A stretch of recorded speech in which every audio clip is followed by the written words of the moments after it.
And welcome to another episode of the Best Three Podcast. I'm Alvin, that's Tori, and winner, center dinner.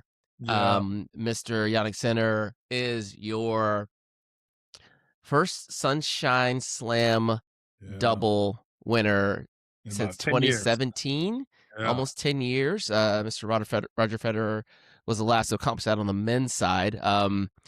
We have this thing where Arena and Yannick seem to go, anything you can do, I can do better, and it's kind of cool. Really, really kind of cool. But before we get started, we'll talk about Sinner, probably a decent bit, and then bounce around the men's tour and capture our thoughts on the first quarter of the year as it comes to a close here. And we are officially heading over to the clay court. But before we do that, TH, how you doing? I'm good, Alvin. I'm good. It was a good tournament. Shout out to James Blake.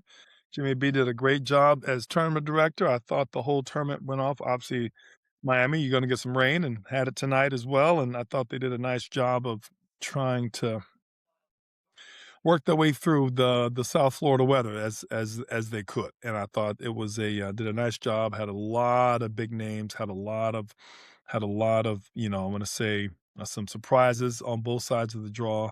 The fact that they pulled that whole thing off in Miami Stadium, situation is phenomenal to me. But bottom line, it was a good whatever it is, 10 days, 12 days, whatever the 12 tournament is. days, 2 weeks, a fortnight. I don't know. It's a long, it's a long It's tournament. a long time both for these darn Masters 1000s, like the Sunshine Double, and I'll be honest, I thought it was a treat. I always think it's a very good, it's a very good kinda, as you call it, putting a pin in the hard court season, right, for Yeah.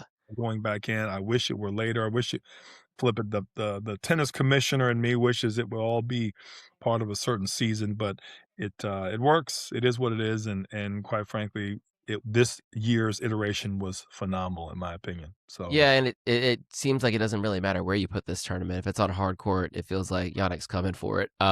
It does kind of irk me a little bit. Like, I feel like we should be leading up to something. Miami has its own right, history, not just this does. location, but the Key Biscayne location Right. primarily. But it is what it is. We start with a Grand Slam. We end Right. with a You couple start and finish Masters. 1,000s, right? Where in most of them, you start with a few 500s, go up to 1,000, then you end up with Right, yeah. it is what it is. I remember going back to it way back when it was the Lipton. My first time being there, it was the NASDAQ, you know what I mean, at early 2000s, and obviously it's been Miami Open for the last several years. So, but it's really it's a great tournament, and I feel like they continue to keep it relevant. It's in a great location there at the Hard Rock Stadium, but more importantly, I feel like this year's iteration was slam packed with a lot of storylines. I know you are a big storyline kind of guy, but we were treated today. I was trying to find the Italian version of Claude. I racket, and the nearest that Siri would give me is Claudio. So my new name for Yannick Sinner is Claudio, because he seems like he is a learning AI with the tennis racket, with the head speed, graphene MP, whatever spec of that head he's got, because there's his supercomputer's learning how to play you in match about as fast as any other supercomputer I've ever seen. And I don't want to make light of his progress. He's human like the rest of us, but I have to say there are times he doesn't look so human. And it's not to say that I don't want to take anything away from what he's earned and what the level he has risen to. But you heard it right here, Alvin. At some times, if I'm the opponent, I am darn near I am darn near I'm not even frustrated. I am I'm fighting for dear life, and I'm playing well, and I'm Yeah. trying to lose respectably. There was a point at which Yuri hit, uh, I think the players call it a dang these days, where they take the reverse overhead. You have to be good enough to miss a dang and look good doing it, like it's a shot you actually have, and not look like you've never seen it before in a losing effort. I mean, that's what we're talking about. You have to look like you know what you're doing in a losing effort going away. And that's how bad the situation is. It's just like, it's just, it just, the pressure, the points, the depth, the returns, the serves are just taking over at every point. I was a big Star Trek fan years ago, and he's like the Borg. It's like at every time they match your every move. Yeah. There's nothing that you can do.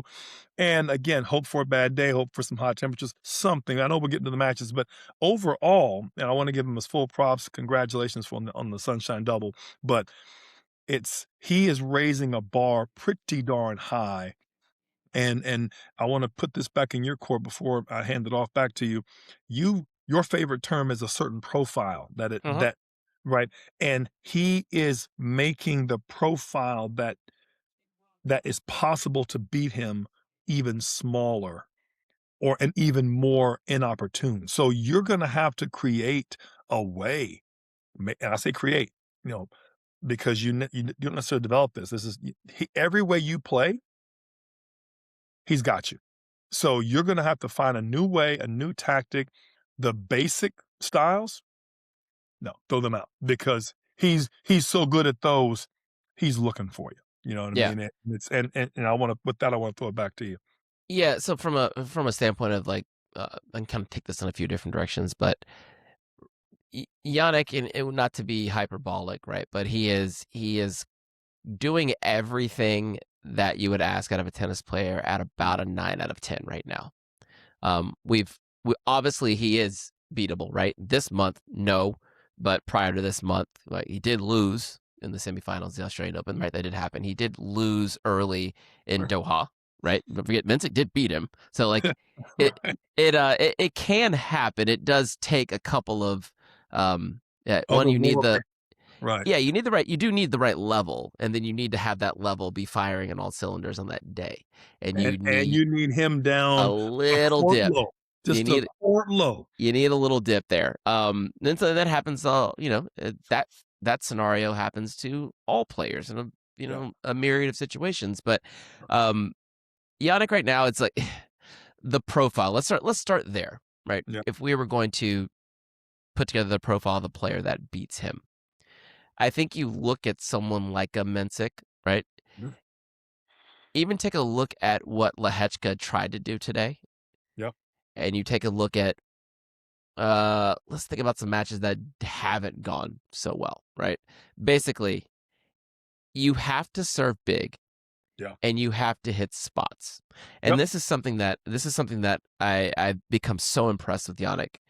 Yannick is when I'm gonna give you this player, when you look at the two of them, you're gonna go, what the hell are you talking about?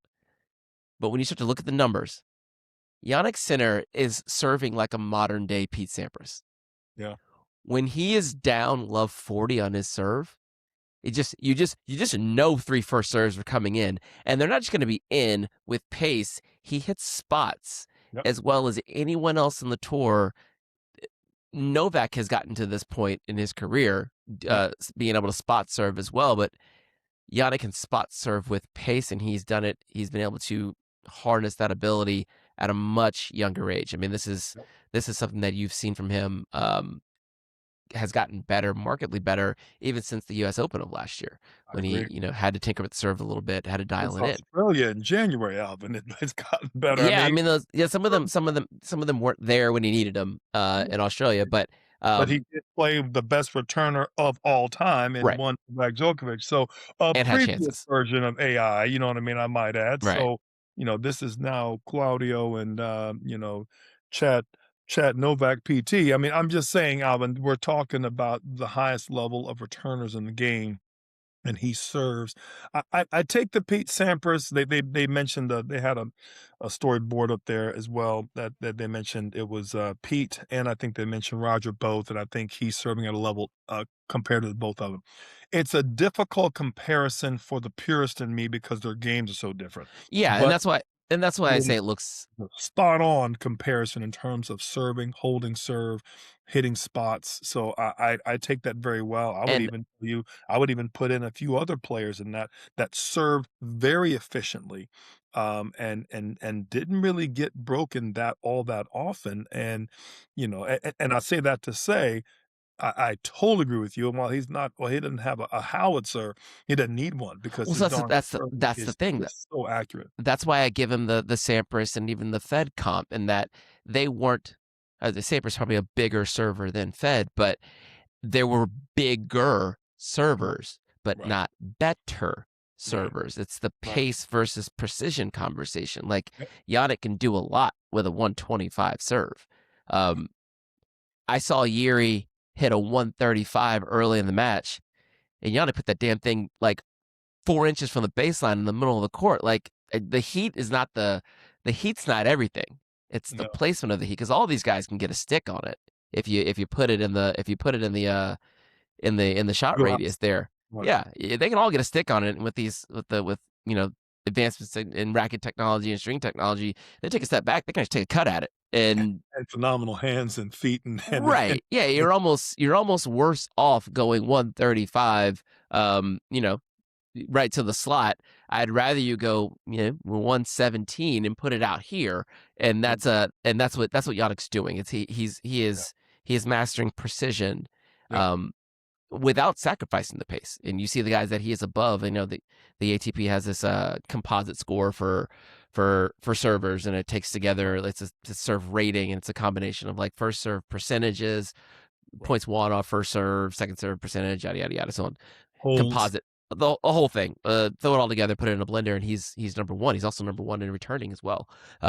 So that just kind of goes to show what it takes, what it's going to take on any given day Right. to disrupt him. You need a little dip from him, like any other player, but then you've got to force the issue. And I Yeah. kind of takes me back to U.S. Open final against Carlos, and we talked after that match how Carlos was coming in off of balls that didn't even look like you could be coming in off of it. And he was willing to sacrifice quality of approach shot Right. For speed. for presence at being at the net. It's like my best bet is to not get into one of these side to side pong rallies with this guy and use variety. And that means ball shape, ball spin, like you use the slice a lot, and then get in behind it as well. And I'm gonna go ahead. I'm going to say, and you saw Lehechka trying to do the same thing today, and it's like, yeah, you just gotta. You're not going to win from back here. You're No, going to have to do something else. And maybe there's two other players in the world who can beat him from back there. One being Carlos, no, one being Novak. Maybe no, even yeah. Carlos isn't doing that.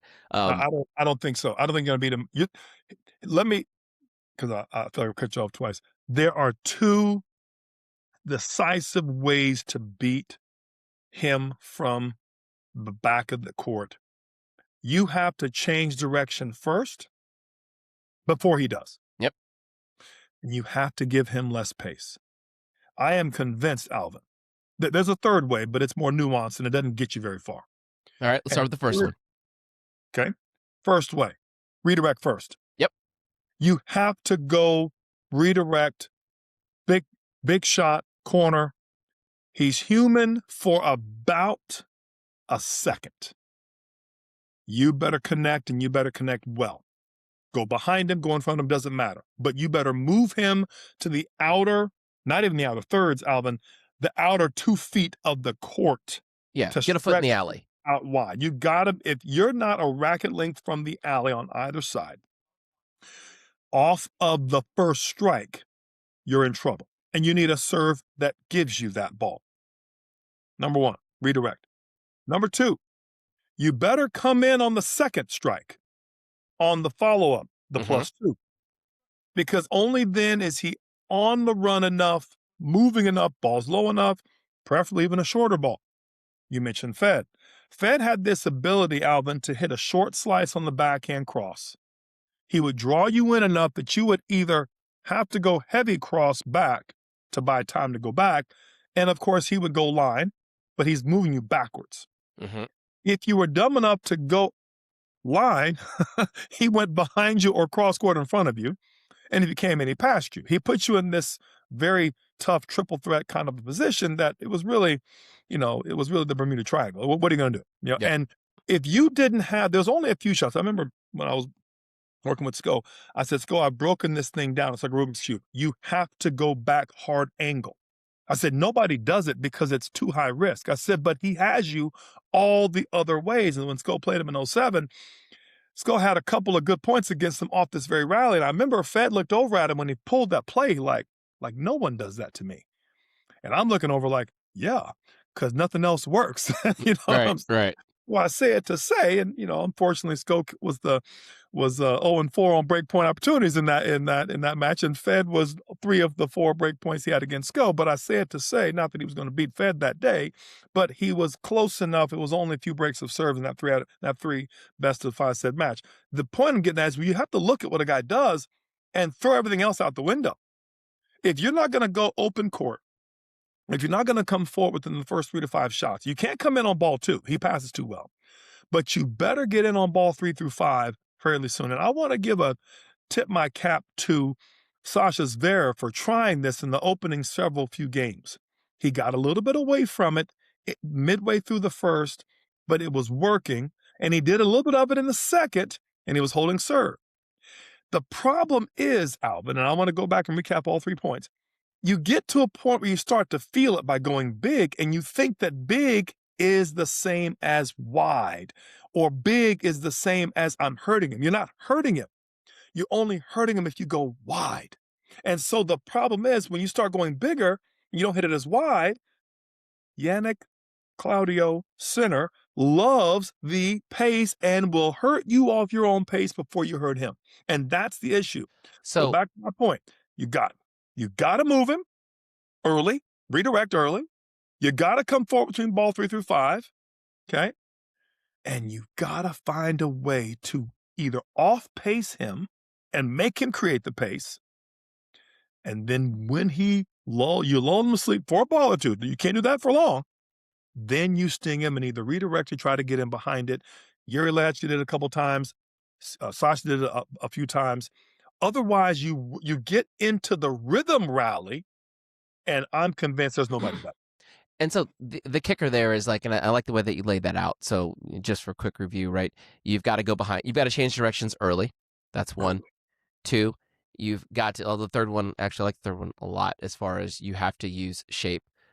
You can't. You have to take the pace off a bit because he just tunes into it. Oh. And then that third one was coming in on you have to come in. You have to create opportunities to come in.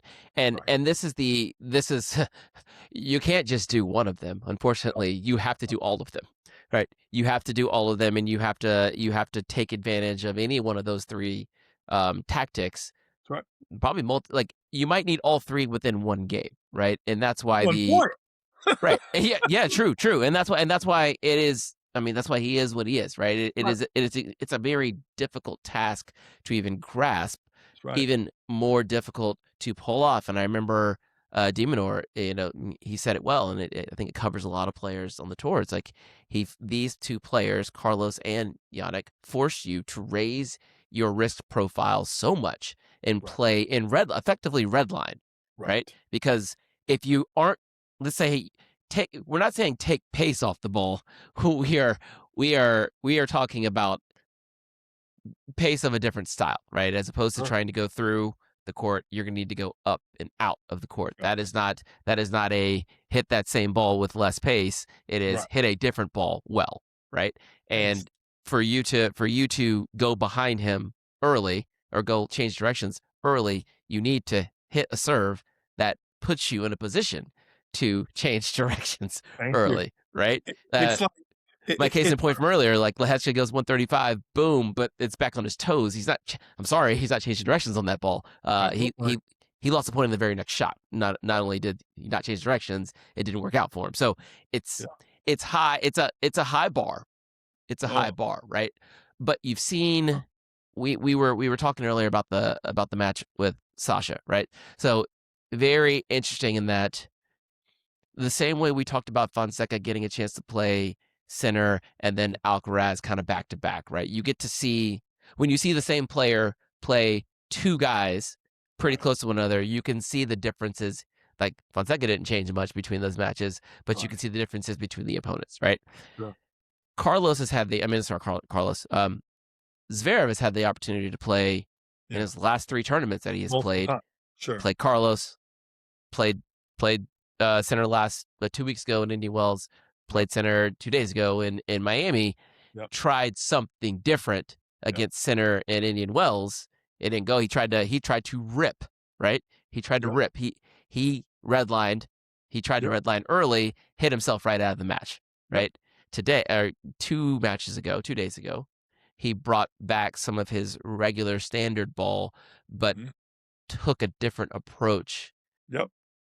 to playing baseline tennis. He Yeah. started upping his risk profile just enough, taking a little bit of agenda, a little bit of game plan 1, which was Yep. to change directions a little bit earlier, used a lot of game plan 2, come in behind that ball, Mhm. even on balls that don't scream, come in behind this one. Yep. You just got to do it because your other option is not going to work. Not viable. Not Not going to viable. work. Not going to work. I would even say that Sasha's did one more thing, which I loved. Anytime he had a routine ball, he went hard middle. He didn't go so much wide cross, wider cross, because once you get center into the out wide shooter type cross court rally, his redirect is almost, that's why I'm calling Claudio AI with the racket, because it's just so fine tuned. No one does it better. You're better off bringing him inside. I'm not talking middle cross. I'm talking dead middle, as if you were to put a 3-point line, so to speak, the top of the key in basketball terms, Yeah. baseline. That ball had better be in that center area because he is vulnerable to the occasional on the rise ball that hits too early, Yep. especially if it goes deep or if it goes slow. So either of the two are tough to time. And he's so good at doing it out wide. If he's early, it goes wider than he wants, which is not bad. But when it goes middle, early is out off either side, backhand or forehand. And I thought Sasha did a great job of that. And he did a great job of going out wide, big, and coming in early. He did a great job of going short, low volley, not giving him the deep volley to let him run down one more pass. He did a great job hitting that hard ball. At times, I felt he got away from it. Obviously, what was it, 3 and 6, whatever. He was right there. He was right there. I felt like if he could have gotten through that breaker, he had a chance in that match because he was starting to find his way a little bit, Yeah. when to do what, right? But again, unfortunately, I want to go back to a match he played with Elliot Spizzirri. And we know that match. We talked about it. I Oh was, gosh. yeah. Yeah. I'm going back. I know fefeels like Second forever ago. second round. Was that second round Australian Open? Is it second round? Second, maybe third round, but whatever it was, it was a while back. What strikes me now, and Yuri did it a couple of times on a few rolls, the pace isn't there. Alvin, you played matches like this. I played matches like this. I know we both coached players like this. The guy comes out, your guy comes out playing a seed, right? He's a little conservative. He's rolling balls. Mhm. The seed isn't as comfortable tagging, attacking. They're more of a counter punisher, right? I love that term. But they're not ready, willing, or tuned enough to out hit them with the step up. Okay. They mishit a couple. Okay. Our player, right, starts to go a little bigger. They're starting to feel themselves. They're Started to starting feel to yourself a pull little bit. serve, right? What do you do? What do I do? What do our players do? They start going bigger. And what ends up happening, Alvin? The seed shows you he's the seed and or she, and they start ripping you a new one Yeah. because you gave them the gasoline that they've been looking for to And hurt you with. and there's And that's value what there. happened with Yuri Lehechka today. While his serves were big, he was doing great with that corner. His normal ball ain't that big. He's just so solid and so deep and so precise. And when he started going a little bigger, Alvin, aside from a serve, which has to be big enough or you get Yeah. crushed, but I felt like the bigger he went, the worse it went for him. And I felt like that was, I'm like, don't go big. You're giving him what he wants. And Yeah. it's hard to say. So I reference Elliot Spizzirri because Elliot's ball's only so big. And Elliott couldn't hit bigger if he wanted to, which is why the match was so close. And of course, the heat and the roof and all that. But Elliott's ball was just juicy enough that Jannik had to go for it. And his game is so much higher, he had to be the attacker. He's not a comfortable attacker off of an 85 deep ball, and Elliott's fast. And Yep. Elliott became Jannik. And that's a very rare profile. You need to have him 2 courts low and Yeah, yeah. Elliott with 85, 9-degree weather, 90% humidity. You get my point. I'm not saying that's the way to beat him. What I'm saying is that's why Elliott Missouri had his chances. His ball wasn't as fast. And I just want to kind of mention those things. That's that fourth way I was talking about. That's kind of nuanced, but it works because he's not as comfortable. But unfortunately, what do our players do? What would you and I do? We try to go bigger, thinking we're warming up. And Yeah, well, unfortunately, that's to our and demise. it's also de facto like Elliott didn't really have a top gear. Like he doesn't really have anything past that. He's got his brains, he's got his feet, and he can use those in combination to. Well, we saw what happened, right? There was it got away from him a little bit, but he did push. He Yes, did he did. push Mr. Center. That's a really interesting one. One thing you mentioned earlier about it, if you're on the back, especially on the backhand side, if you're early, you're gonna go wide, so on and so forth. This has not a lot to do with this, but when I was on site last week in Miami, I did notice something like, and this is why I implore all of you, go watch professional tennis live, any level you can get your hands on. Uh, these players do things in person, some nuanced things that don't translate well on TV at all.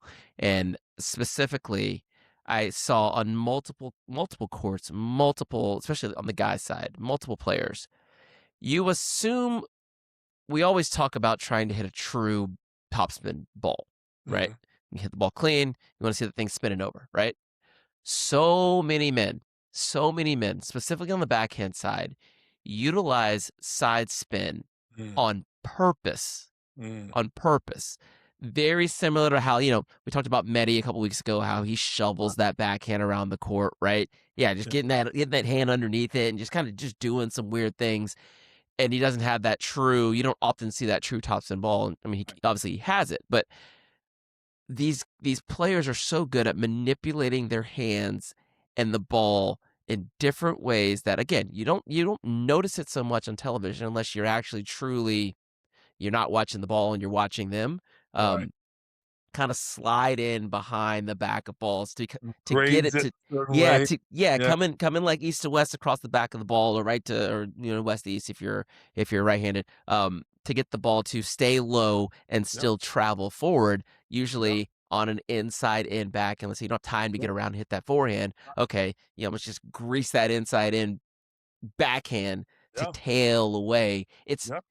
I saw it so many times. I'm like, God, it's such a, when you're that Underappreciated. good, it's Right, underappreciated. It's undernoticed. You don't even notice it unless you're there, right? right. And then, but to your point about hitting the ball hard is not always the way to go. I sat with Rocket and Mickelson's team. Just I was right behind them in his match against Tabilo, and Alex was going hard through the court, and Alejandro was just he was on it. Like that's not a problem.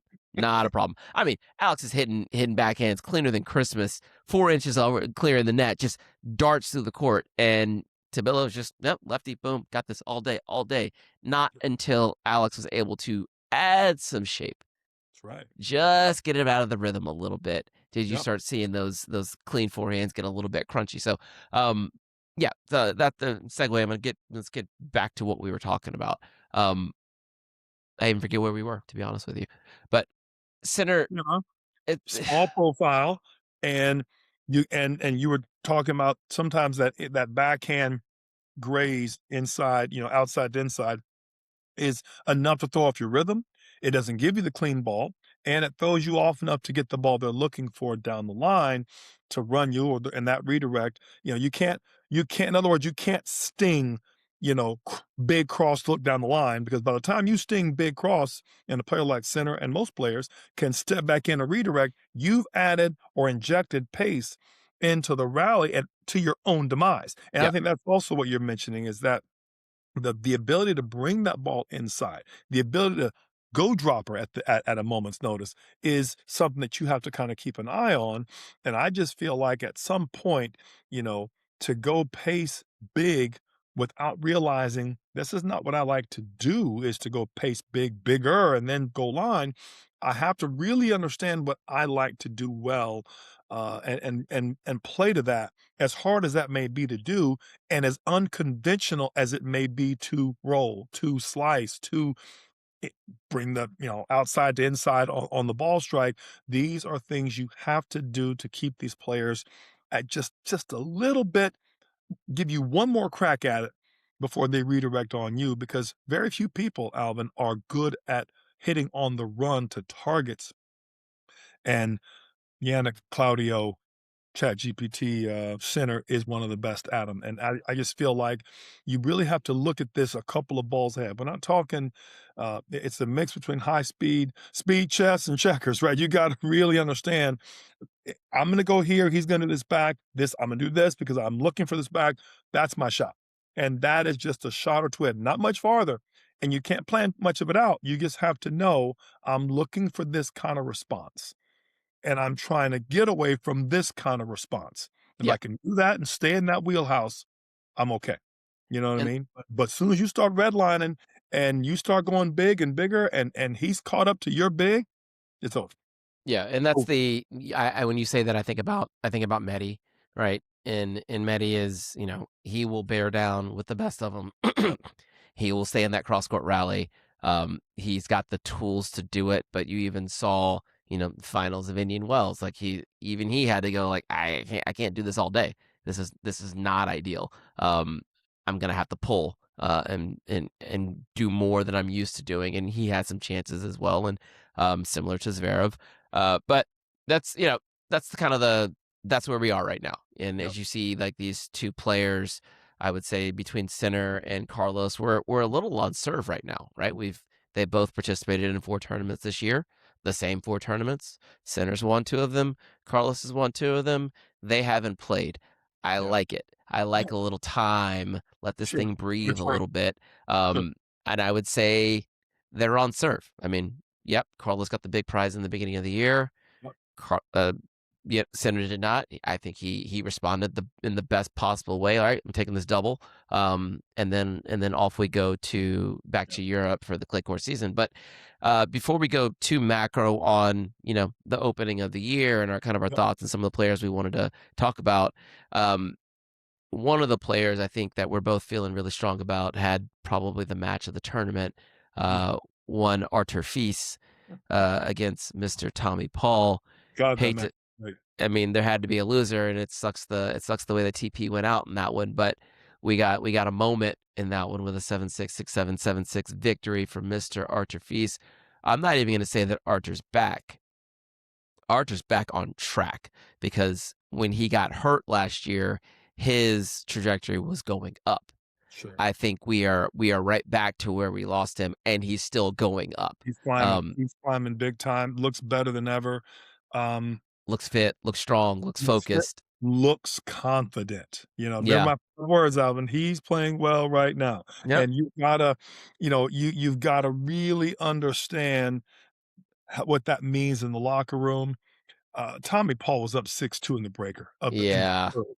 I mean, I beside maybe for one unforced error early in one of those points, Feast grinded 5 of those 6 points to finish that 8-6. He Yeah, did he did. not, Tommy did not choke that match. Feast grinded 5 of the 6, went bigger than he's ever gone. And let's not mistake the fact that Tommy got up 6-2 in a Herculean effort, and Feast just bore down. I mean, I think he was as surprised as anybody when he won it.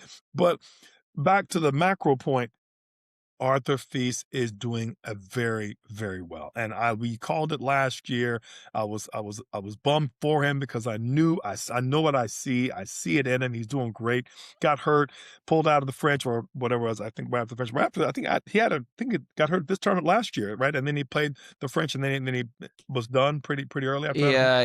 Yeah, because he lost Carlos in the finals of Barcelona, I believe, and Right. then But it played was the like second or third French. round of the French, It right? And was then he right after pulled out. it was right after he had that long Right. match with I can't remember the guy's name. I can see his face right now, but yeah, like third round, something like that, fourth Right, round of French and Open, then he was gone. Then he and tried then to he was come back and stayed and so on. Yeah. And I was almost like, "Yeah, maybe it took off a little too long," and now I'm like, "Buddy, it was just right, you did great." And that's the other thing, we can't always realize how the toll that the tour takes on these guys, but having said that, I am so not only proud of Arthur, I'm so happy for him and his team, for him to have the success he's having right now. He didn't win the thing, but that match had a lot of confidence. He got to the finals, wasn't it Doha against Carlos? Hmm. He's doing such good things right now that I feel like he is playing the ball that he can play, and now he's starting to get cracks at bat against those types of players, right? I think fortunately for Lehechka, he got peace on the back end of those 3 tie breaks, Yeah, it's right? unfortunate. So he was a little bit out of court low, but that and hey, that's not Yuri's problem, but I say it to say we're starting to enter in. We talked about this a day or so ago with the women's tour. We're starting to get that second layer of depth in the men's top 20. 10 or 11 through 20, Alvin, are ridiculous. Don't forget, your boy Lehechka was what, 21, 23, whatever he was in the seed in this tournament, reaching the final, right? You had a lot of parity. I would say, Korda had a surprise win there against Carlos, but, you also had, that match against Tommy Paul was not an easy one for Feast, right? A few other top players went out strong. Mensik had a great match against my boy Tiafo. That was a great match. It's a good There win, was just Francis. we're starting to see some real good quality matches by some quality players that aren't named Carlos and Yannick. Yeah. And as a fan of the game, as I know you are, I really like seeing that because now there's not just a romp through, and oh, they're on Carlos' side of the draw. Yeah, Carlos is still the man, and he's still that. And yep, Yannick Claudio Center is still there. But make no mistake, the rest of the top is continuing to sharpen their sword, so to speak, against and being ready. And you heard it right here. Yuri Lehechka is better to have played this match. He pulled out some holds he's never had to hold as well as he held today, and had to because he had to stay on serve. Didn't get broken until 4 on both sets. I mean, he was Yep. right there, and he's the better player now, having faced that. And I feel like that could be said for about 10 of these players. Obviously, Carlos playing Feast in the finals of Doha. We're starting to get 5 or 6 of these kind of players that are starting to, and Mensik isn't gone anywhere, right? He's not, he's not terrible now. I mean, he's still grinding, still, and I want to say, Alvin, um, Landaluce, or however I say his last name, and others, Yodar. We're starting to get that next gen group coming in there that's starting to make themselves apparent. This is starting to be. It's going to go into a really good part of the next year because, again, you like the women's game. I said there may not be 32 top 20s like I think there are on the women, but there's 25. There's 25 that could Yeah. arguably play top 16 ball, and that means that you're gonna have to literally be elbowing each other out for position, at least in my opinion. Yeah, it's kind of how you look at the way that the levels of the tour, right? It's those two, right, which I think have detached themselves For from the sure. rest. And yes, obviously they're not meeting in the finals of every event, right? They've split the four tournaments that they both played in.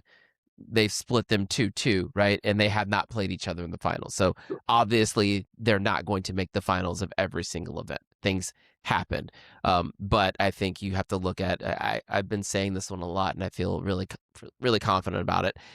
No match matters. Not one individual match that you will watch on a day matters. It can literally go either way, Yeah. but it does matter in the aggregate, right? Today doesn't matter, but a bunch of today's put together gives you a Matt. good picture of who that player is and where their level is, right? And so you've got these two, right? The new two, those two, and then you've got people who are trying to join them. And that's kind of like how I look at it. Like there are some players who are in that level below and they will stay in that level below, right?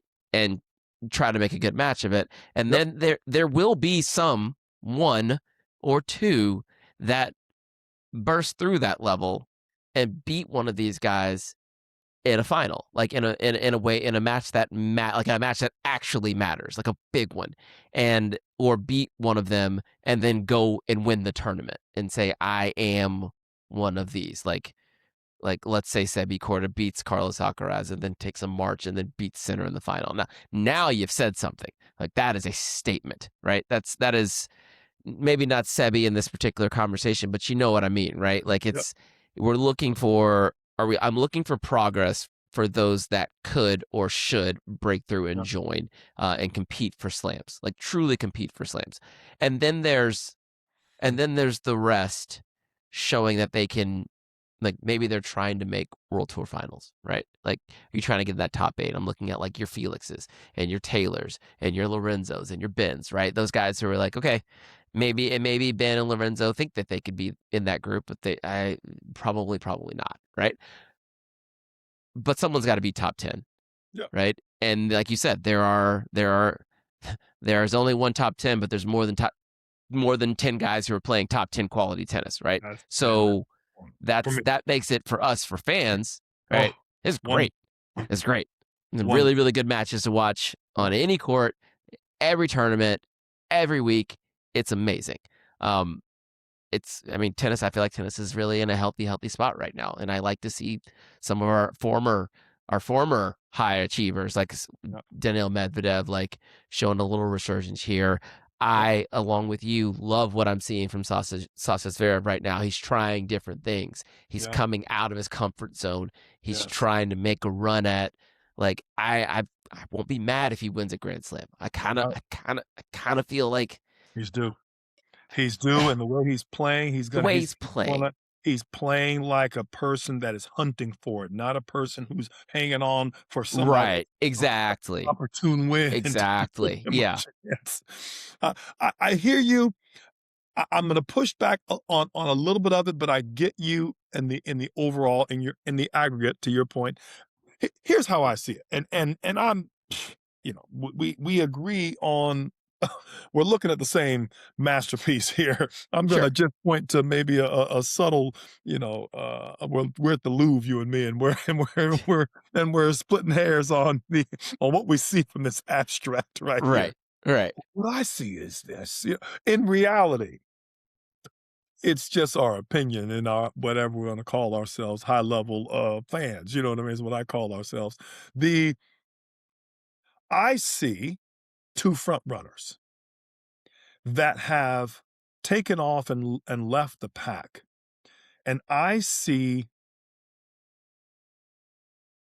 two, give or take three, formers that are trying to stay relevant with old and new. And then I see five, if you will, top teners that are trying to prove that they are Grand Slam final worthy. And then I see about 10 up and comers, I'm talking 20 and in, that are saying, I got next. I got something for him. Feast is in this category. Lehechka's in this category. These are the players that are coming up. I don't know if the older players, and by that I mean Novak, by that I mean Dimitrov, by that I mean Medi. I don't know if they have perennial top 5 left in them. Novak is the strongest, and he's going to pull out of 18 more tournaments this year just due to health reasons and physical. He's will. And he will still be a chance to beat both of them on a given day. And that's just Novak. He's just that good. You can't ever count him out. And to some degree, you can't count on him, physically speaking. He's 38, going to be 39 years old this year. But he's a monolith. You just put him off to the side as the GOAT, and he defies everything you ever want to say about him. Only he decides when he's done. I'm tired of banking on counting him out and putting a timeline on it. He defies all logic. He is, in fact, Novak. Put off to the side. He was the previous ChatGPT, right? He was, Right. and that's where he is. Medi and Dimitrov, who have both shown some sparks, right? Need we forget that Dimi was 2-0 up on your boy in Wimbledon last year Oh, before he threw his arm out. I got to say it. Because your boy had no answer. Yep. And I say it to say getting hurt. And I only mention it because he's older. He has shown that he has that level of game and that he can play at that level. And unfortunately, injuries, age, and so on and so forth. And we haven't really seen him much since. And he got to the semis or what I want to say of this tournament last year, right? And lost to Novak in a phenomenal match, by the way. But that's another talk show. So I say it to say he's not exact. You can't put dirt on the coffin for Grigor yet. Medi shown his resurgence, right? And I thought he was going the way of the dodo, midway part of last year, losing to Learn 10 and so on. I'm like, oh yeah, it's done. It's done. Top 10, top 5 Medi, done. Not he's done. He can be done. He's a phenomenal player and a Grand Slam champ. He can be done whatever he wants to be done. In the court of public opinion, right? Now, let's talk about those 5 who are top 10 now. You got to take my main man Lorenzo, my new BF, my new bestie. You got to put Lorenzo out because don't try to buy Musetti's stock now. There's none available. I'm not buying it, but I'm not selling it either. I thought Ben had an opportunity here that he didn't take advantage of. I thought Taylor had an opportunity he didn't take advantage of. I thought Tommy, as a former top tenor, was right there. Just had an unbelievable match with Arthur, but that was a wrestling away of the torch. That wasn't so much a he stopped short.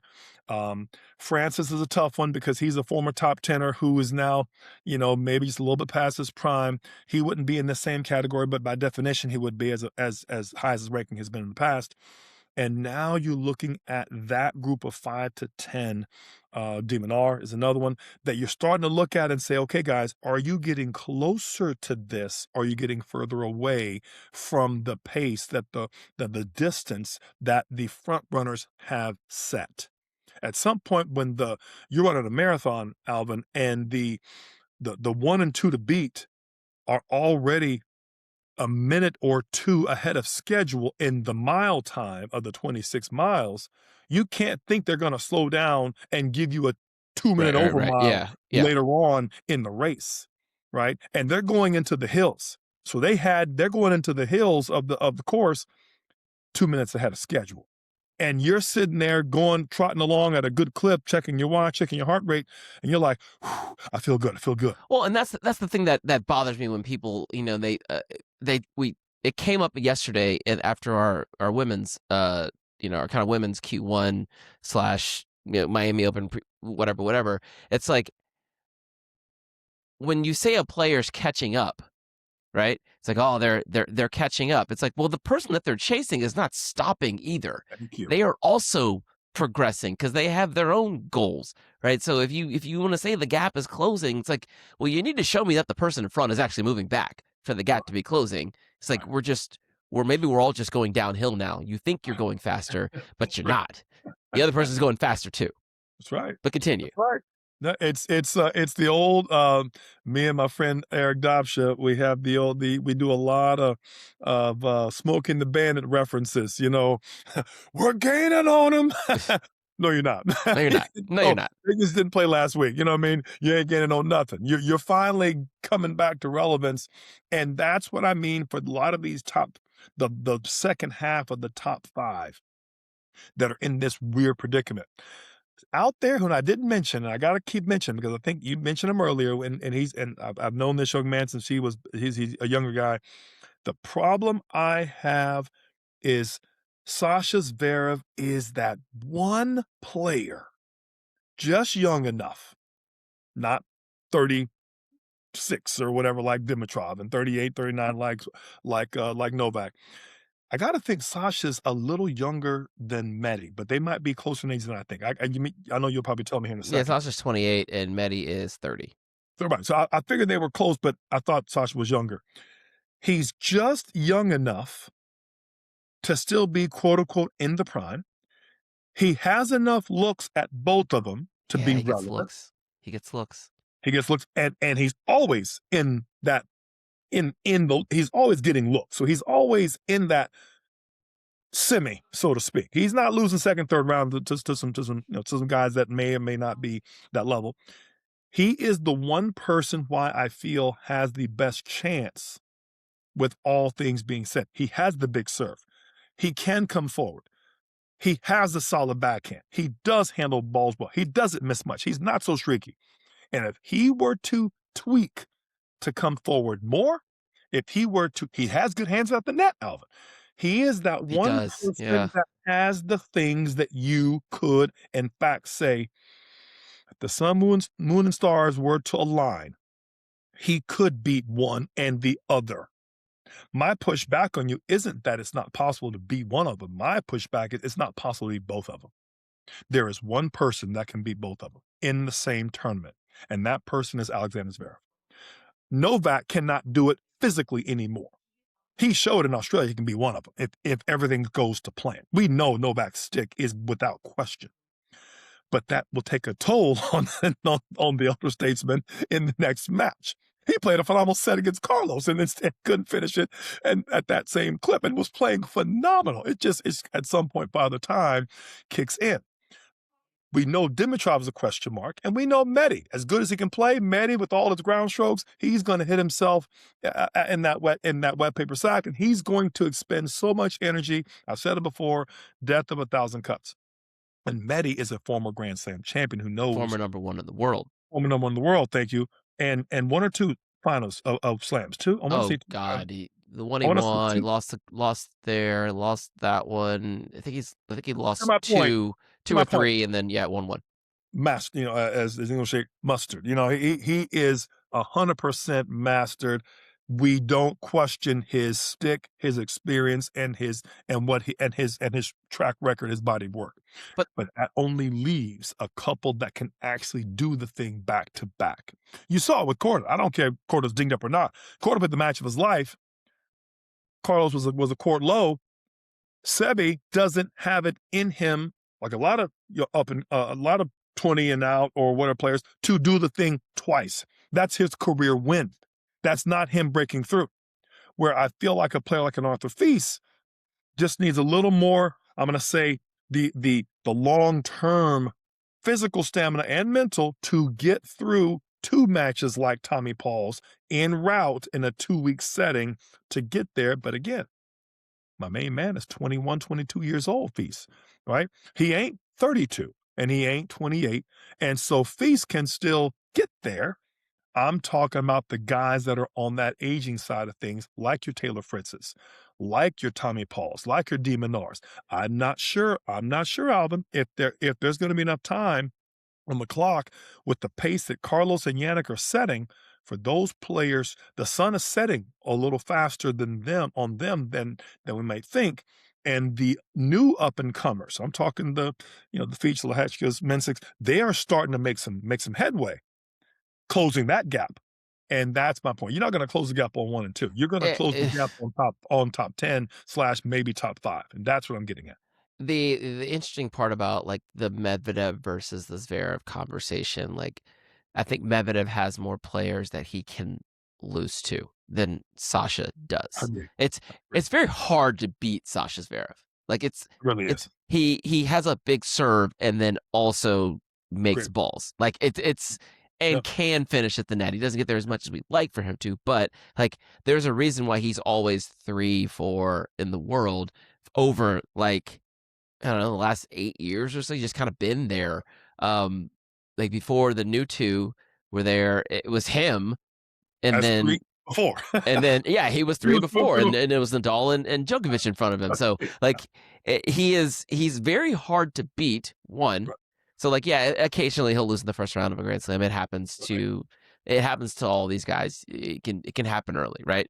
right, It doesn't happen often, right. and if he gets He's a past he's a Kyrie Irving of basketball. Like he hasn't had some of the great success that the other other superstars you talk about, but you darn sure don't count him out. You know what I mean? yeah, He's darn good and and in its own right. And I just say that to say I know it's kind of a weird comparison, but that's also why I feel like he is that player that has that He has that enriched uranium, I hate to use the term, enough to go nuclear on these guys if he were to put it together in a 2-week fashion, and he's always there. He's So there. He's there. it's not out of a possibility for him to get there again or do it again, clay, hard, or indoor. So he's going to be there. I just feel like, but the unfortunate side is there aren't many other players like him that can do the same thing. I don't think anybody on tour right now, take a snapshot in time right now, Hmm. can do what Alexander Zverev can do and can do it in back-to-back matches. Because you're going to have to beat both of them in a tournament at the way the numbers, numerically speaking, work out. Yeah. You're going to have to. You're going to Yep. have to beat one in the semi and beat the other in the final. It's just going to happen. And if you are lucky enough to get through one of them and somebody does the work for you on the back half, you're still going to have to take out a Novak, or you're still going to have to take out somebody else who's playing that level of ball and not cough up a choke in the process. And that's where I feel the Alexander Zverev of things that's where he resides. And that's why I'm buying slash putting my raising the stock on Alex, is I feel like it's not just that he's that good historically, he's playing better ball now, and he's trying things that are continuing to test the fences, so to speak, on what those guys cannot do. And I really like that. If anything, I think he's played more consistent ball than Carlos has. And I'm going to pick on Carlos for a second because Carlos can be streaky. We know he can be in and out. When he's playing well, it's unbelievable. He's a Michelangelo with a tennis racket. Where my boy Claude, GPT is a little more, is just a robot with a racket.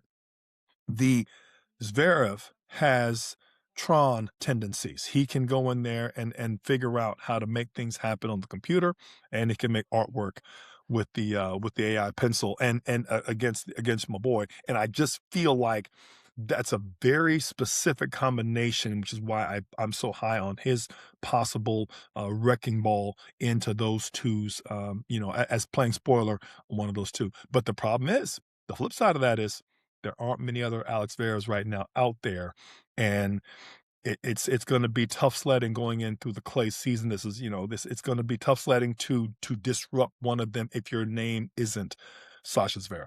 Yeah, and I'll even be like, not to be overly simplified about it, but like Sasha Zverev can his bad day Mm. level is higher than most players' bad day. Like on a bad day, he's still gonna beat most players. That's the thing. Like, and he's also in really good shape. Like he doesn't. Has to be. He, He's he, not better. He's got to be. yeah, Got to be phenomenal shape. You know what I he's in mean? fantastic shape. So I also like bank on him for being there. Like if you're gonna ask me like what's the best ability, the Yeah. best ability is availability, and I just assume that he's gonna be in the semifinals. He's gonna be the one there. So yeah, I'll at some point it's got to break in his favor.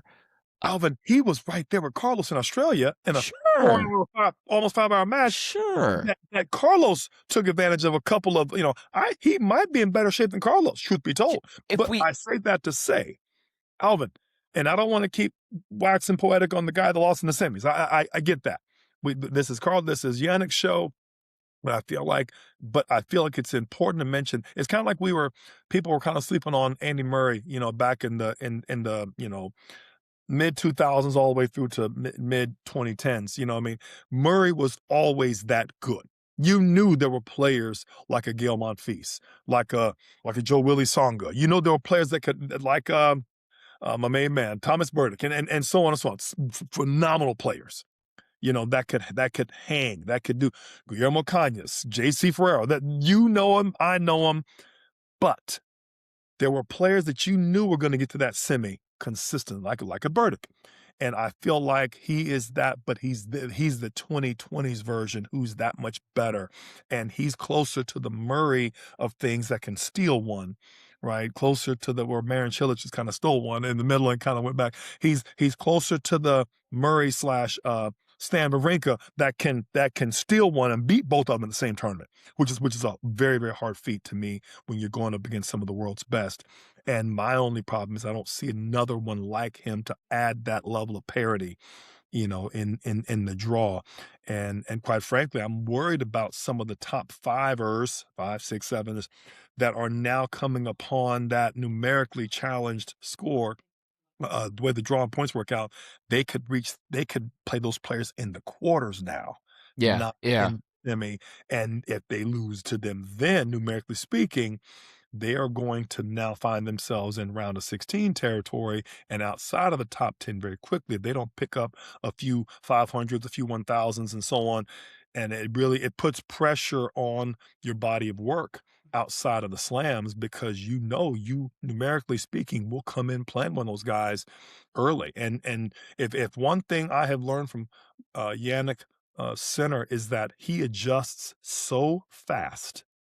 It's like Neo in Matrix play against the upgrades. I mean, you just know what you thought worked before don't work anymore.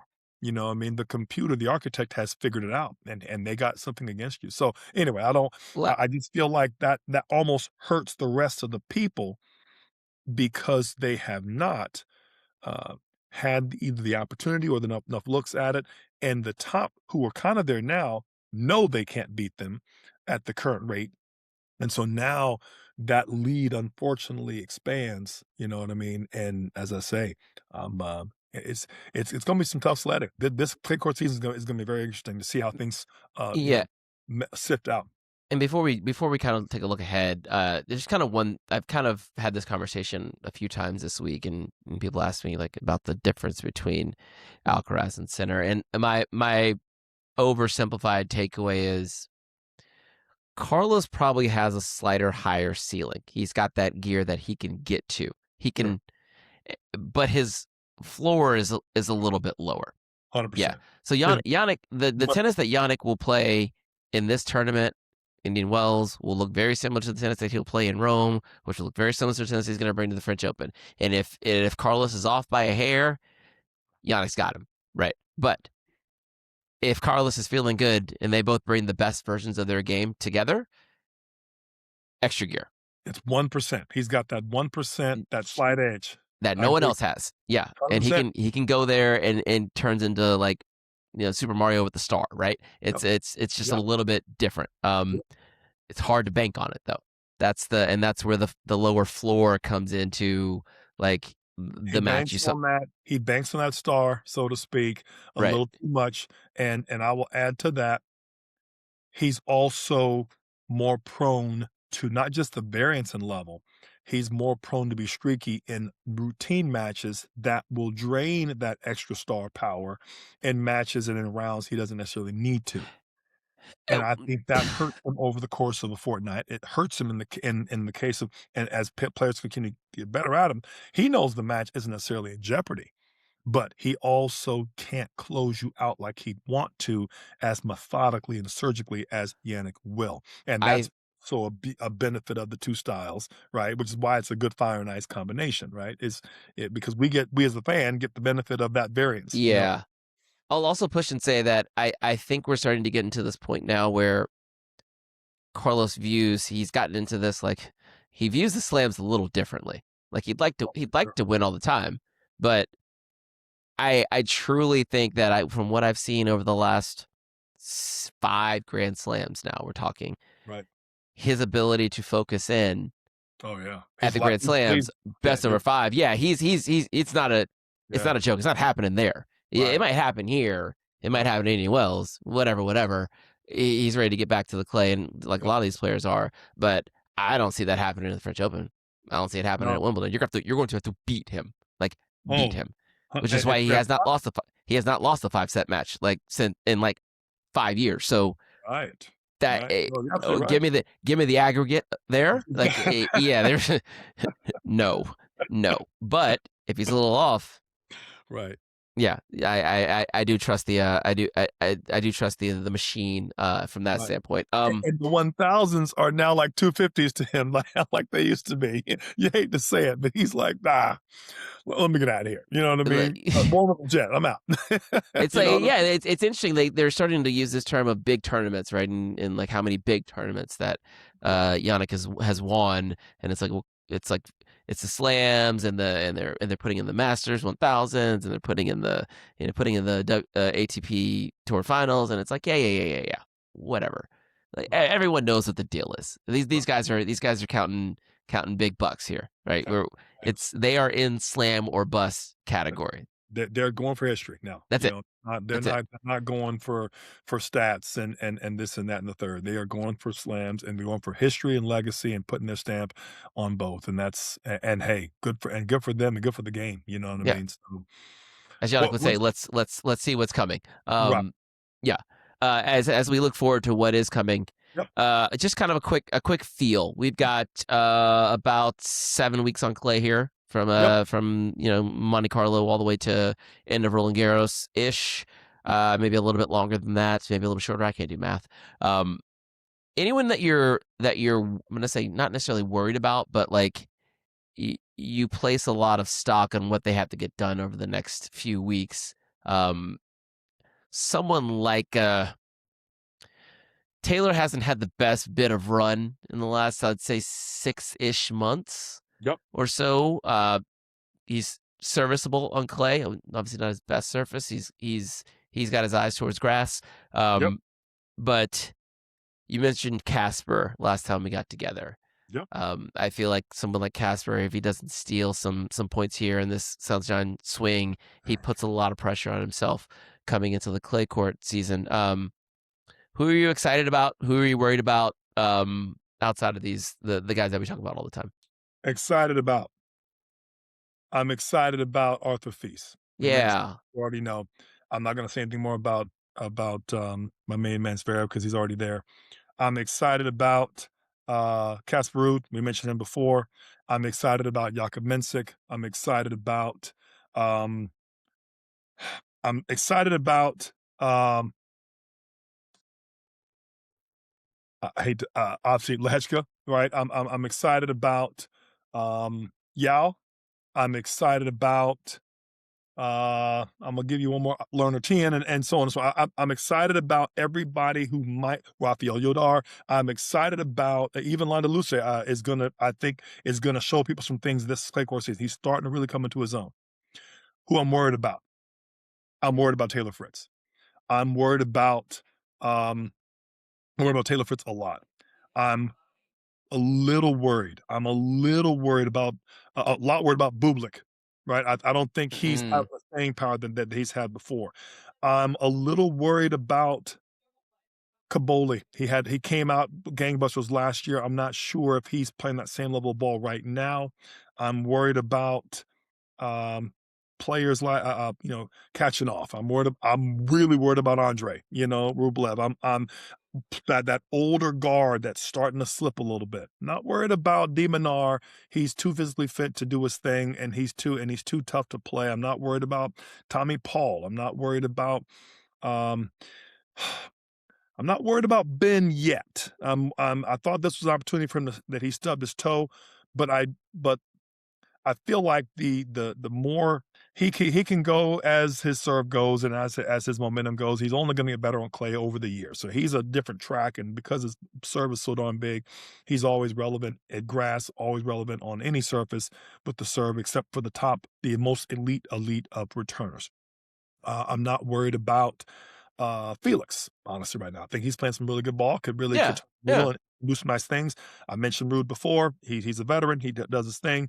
I'm not worried about Davidis Fokina. He's a pretty good hard court / clay court player. I'm not worried about um, Sarundalo, Darderi. I'm not worried about Lerner. All these guys are going to continue to do well. Obviously, your boy, my main man, new bestie, uh, Musetti is going to do well. I'm not worried about those kind of players. I am probably more worried about the outside of those guys that haven't quite done because now take a Mickelson, right? Take a Nakashima, take a the take that level of player that has not yet broken through yet, and now the other players are coming back or pushing through. They're only going to numerically find themselves in a round of 16, a round of 32 match against these better seeds earlier. And those are the guys I'm a little more worried about. They were hovering at 20, 15, 18, and now they're, I'm worried about who's my man that's starting to, I'm worried about I'm worried about Sebi Korda. This was a great match for him, but I don't see Sebi closing the gap as great as his win was. I don't see him being a clay court special. You know what I mean? Going through this piece, and I feel like he's always been a bit injury prone.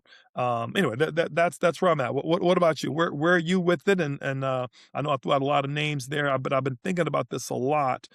And I honestly feel, Alvin, there's only 3, maybe 5 players that can surge here. When I say surge, from 20 to 12 or from 25 to 13. I mean, there's only a few of them that can do that, because the other guys are gonna hold some are gonna hold steady, down one, up one, as they do. Sure. There's only 3 to 5 players that can surge, and I see more of the former top 10 going down, losing 2, 3, 5, 7 spots than I see moving in, because 1 and 2 won't change, and that 3, 4, and 5 are probably gonna be where they are, but that means the 6, 7, 8, 9 guys, they have a lot to put up or shut up, and that's the group that I see could move down the most, and let those other guys kinda open the door and sneak in the back door if they're not careful. Um, I'll be a little more. I'll be specific on this one. There are some guys that have. I have this. I always feel like you got about 3 years at your peak, right? And I feel like we've had a couple people who have hit their ceiling, and once you've hit your ceiling, and you don't break through that ceiling, there's nowhere else to go but down. You can't sit at number 5 in the world forever, I know right? you can't sit at 5 in the world. Let's put that out there. Well, yeah, so To be 5, it's you don't ever sit at 5. I mean, right. 5 Yeah, is always for you. it's a 5 is a You're turn. striving to hang on to 5. 5 is a turnstile. It is a nice. It's a nice place to get to, but if you get stuck there, it's only you're going back down, right? And I am not just. I'm gonna say I'm worried about Taylor Fritz. I feel like we've had a really really good run with Taylor Fritz, and I think that's where we about peaked. Yep, Taylor final at Grand Slam, final of the U.S. Open 2 years ago, right? Was it two yep. years ago? We lost the center in the final. 2020. Was that 2024? 2024?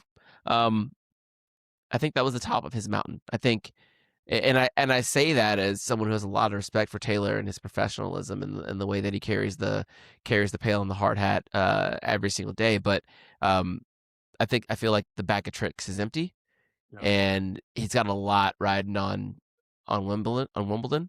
Like, and he's not in that his knee right now is just not where it needs to be, and he's going to take a little bit of time off, but he can't really afford to. So he's in a tricky spot.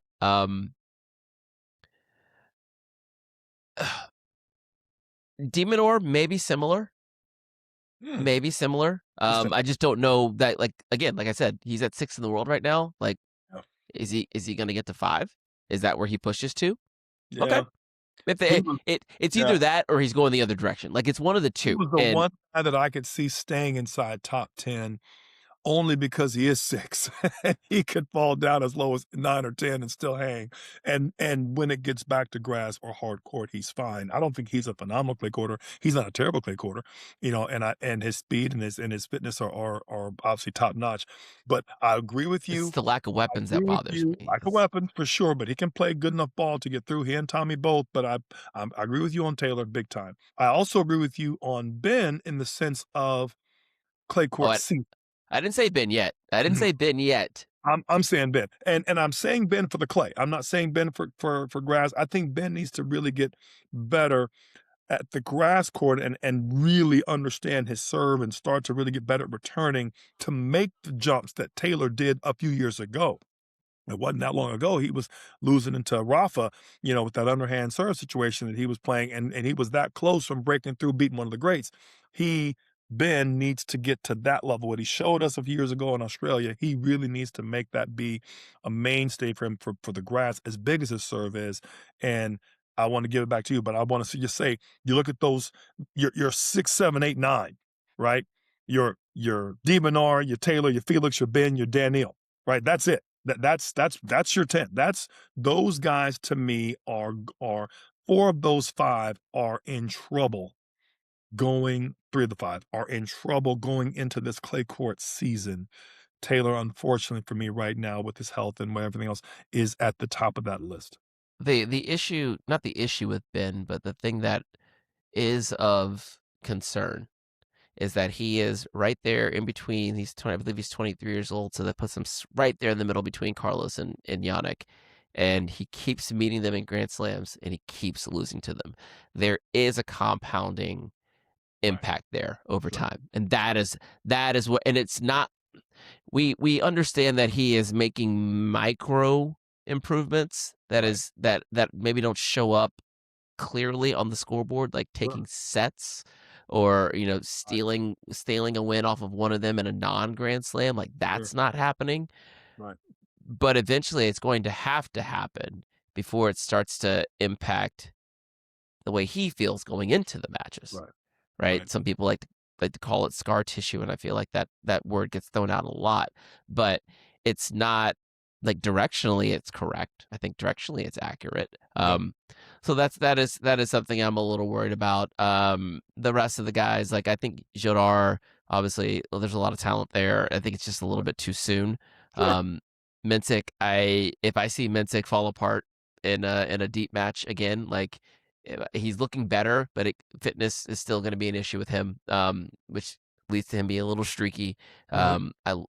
Week in, week out. I don't know if I can trust him, but obviously the high end's there. Still Two out of still three, tough too. yes, but 2 out of 3 sets, the high end's there. Sure. When we're 3 out of 5, maybe not. yeah, maybe not. And then Lerner, I feel like Lerner's going to keep creeping up. He's Yep. going to keep creeping up because he's solid. He's solid. He's smart. Nope. Um, No weaknesses. yeah, I mean, you're going to have to go through him, but I think that's a hard task in itself, and that could get him to sniffing top 10 Yeah. um, in pretty short order. But you know, we're gonna close our eyes and we're gonna open them again, and you're gonna see red clay, blue sea, Monte Mhm. Carlo Oh, time. we It's gotta the get there. most We wonderful gotta time get of the there year. if we gotta get there next year. That's one of my, we gotta have a new term for bucket list, and that needs to be, we're gonna call it an urgent list or something because that tournament is just so picturesque. Yeah, God, but to give it your time. with you, it will give it time. But I agree with you. It's coming into that time of year where, uh, we'll say this and we'll put a pin in it. You just mentioned the top. I'm calling Claudio, Chat GPT center. He keeps finding ways to solve the algorithm, right?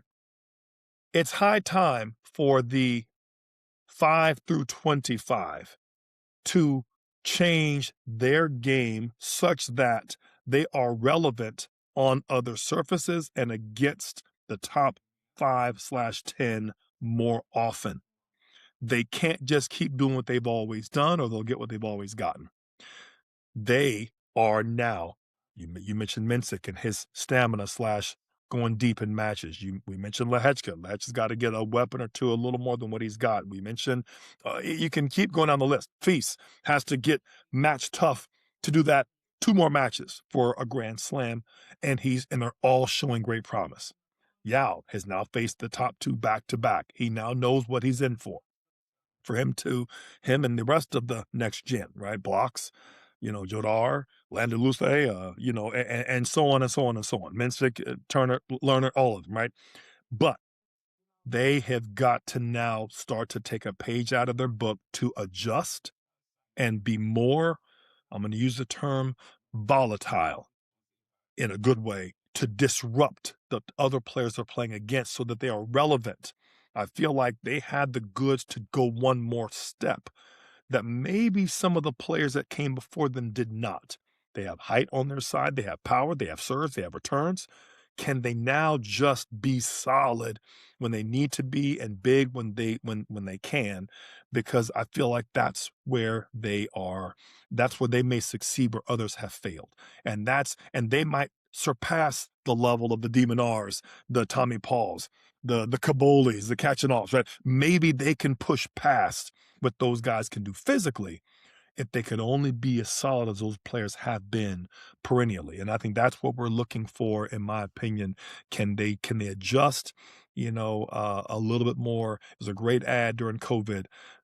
Adidas ad said, "Champions, period, adjust, period." And I thought it was one of the best ads slash parts of life. Can these new young, up and comers become champions and adjust? That's my challenge. That's the gauntlet I'm throwing down on a lot of these up and coming next gens. Fair enough. Fair enough. And with that, we can put a pin in it. I'm Alvin. That's Tori. Best of three. We'll catch you on the red stuff.